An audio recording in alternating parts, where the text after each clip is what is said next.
Okay, so if you're checking several of these boxes, your kidneys are probably waving a red flag at you. They're saying, help me, help me, help me. So, one quick tip: drink clean water, mineral rich, and you can add trace minerals. I love nano minerals. I am not associated to upgraded formulas, but they make great products and they're nano. So, they're very small and easy to absorb, and you can get onesies or multiples. And then again, even mild dehydration will force the kidneys to overwork, and this will speed up damage. Okay. Let's move on to the next image. So this is how the kidneys work. And I'm going to give you a kind of a quick geeky science, but not too deep. So here's the process. Blood enters the kidneys through the renal artery. Blood vessels carry the blood to the nephrons to begin the filtering process. Amino acids, salt, urea, water, and small substances are removed from the blood. And based on what the body needs, some of these substances are reabsorbed back into the blood and the waste. Now the urine is left in the nephron. So a large vein removes the clean blood to be filtered back into the body. And then the urine from the nephrons are sent through the ureter to the urinary bladder to be stored, then released through urination. So that's kind of the step-by-step process. And that isn't all described in this picture, but it kind of gives you an idea. There's a lot of steps, and that's only like a fourth or an eighth, actually more like an eighth of the steps that happen. The body's pretty amazing. Why does the kidney have toxic buildup, and how does it show up? Okay, so I'm going to give you a little bit of story. I had a patient come in. She was exhausted even after 9 hours of sleep. It was probably more like 8 hours of sleep. Her ankles were swollen.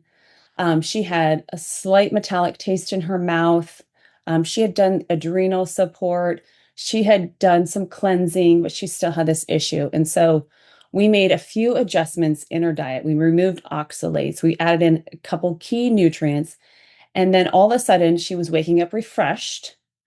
And then she had more energy to do her afternoon workout, which is kind of important if you're wanting to have low blood sugar levels, which is related to the kidneys.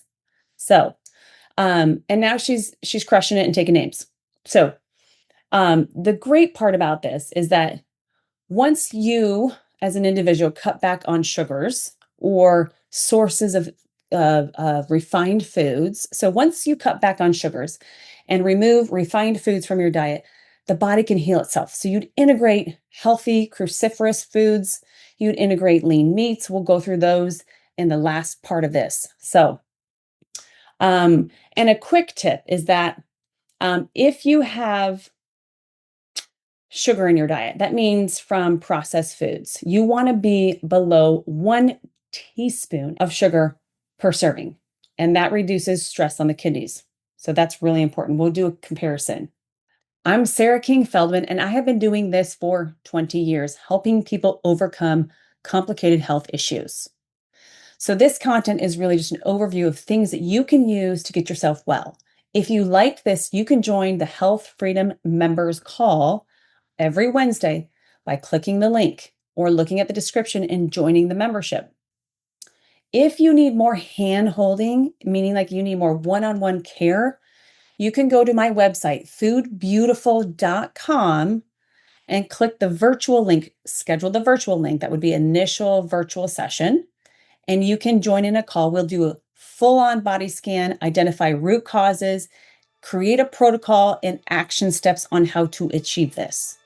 So either way will serve you. I would say pick one, go after it. You can go check us out on YouTube, on Facebook, hit subscribe for all the new videos that do come out and get you to the next level in your health. Thank you so much and have a beautiful day.